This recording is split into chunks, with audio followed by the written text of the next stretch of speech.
Europe 1. Le grand direct des médias, Jean-Marc Morandini. Avec le fait média du jour, c'est bien évidemment la mise en examen de Nicolas Sarkozy hier soir pour abus de faiblesse dans l'affaire Bettencourt. Un coup dur pour l'ancien président qui est sorti du palais de justice de Bordeaux hier avec le visage grave. On en parle avec vous, René Revel, rédacteur en chef à l'Express. C'est à la fois le poids des mots et le choc des images. Oui, le poids des mots, le choc d'une image, celle d'un Nicolas Sarkozy, le visage défait, que l'on voit sortir engouffré dans sa voiture à la sortie du palais de justice, qui en rappelle d'autres images, celle de DSK, toute proportion gardée, celle de DSK à New York, ou avant-hier de Jérôme Cahuzac, qui tend le teint crayeux son bureau de Bercy.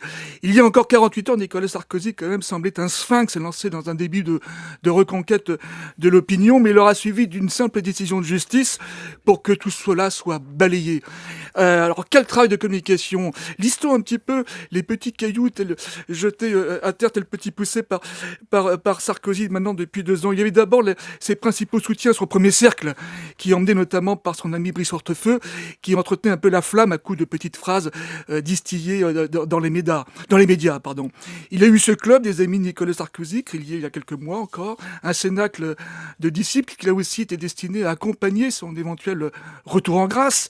Il y a aussi ces anecdotes, savamment distillées dans la presse par ces cardinaux qui évoquaient les contacts et les rencontres avec les grands de ce monde d'un ancien chef de l'État qui n'aurait pas perdu la main sur la scène internationale. On sait qu'il avait même vu, on l'avait dit à l'époque, et les médias l'avaient largement écrit, une rencontre avec Poutine à Moscou en novembre dernier. Et puis il y a les médias également qui publiaient des sondages. Les sondages récurrents, ouais. Absolument distribués aux médias largement, qui laissaient entendre qu'il y avait à droite en France, en tout cas, une envie de Nicolas Sarkozy, un regain d'appétit, en tout cas, pour l'homme politique. Jusqu'à ce voyage en forme d'auto-célébration à Tripoli avant-hier, où le tombeur de Kadhafi allait rencontrer en grande pompe les autorités du pays, en le faisant, là aussi, largement savoir aux médias français qui ont relayé l'information dans les médias, radio, télévision et presse écrite. Et puis il y a sa femme, Et il y a Carla Bruni, involontairement ou non, on ne sait pas, qui s'est joint un peu à cette opération de com, tout azimut, en faisant le buzz, comme on dit, avec son dernier disque,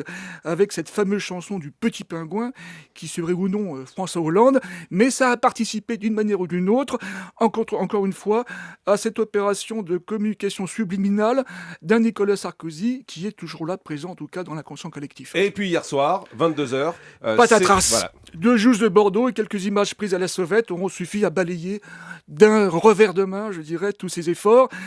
Il reste 4 ans, Nicolas Sarkozy, pour remonter la pente. Elle est longue, elle est forte, elle est dure. Mais souvenez-vous, prenons simplement l'exemple de Jacques Chirac. Il était au fond du trou en 95, balayé par les affaires, empêtré effectivement dans les affaires de la ville de Paris, sans communication, et si peu en tout cas. Très peu parlé, très peu vu. Et aujourd'hui, au pinacle, canonisé par l'ensemble de l'opinion et la classe politique, il renaît de ses cendres.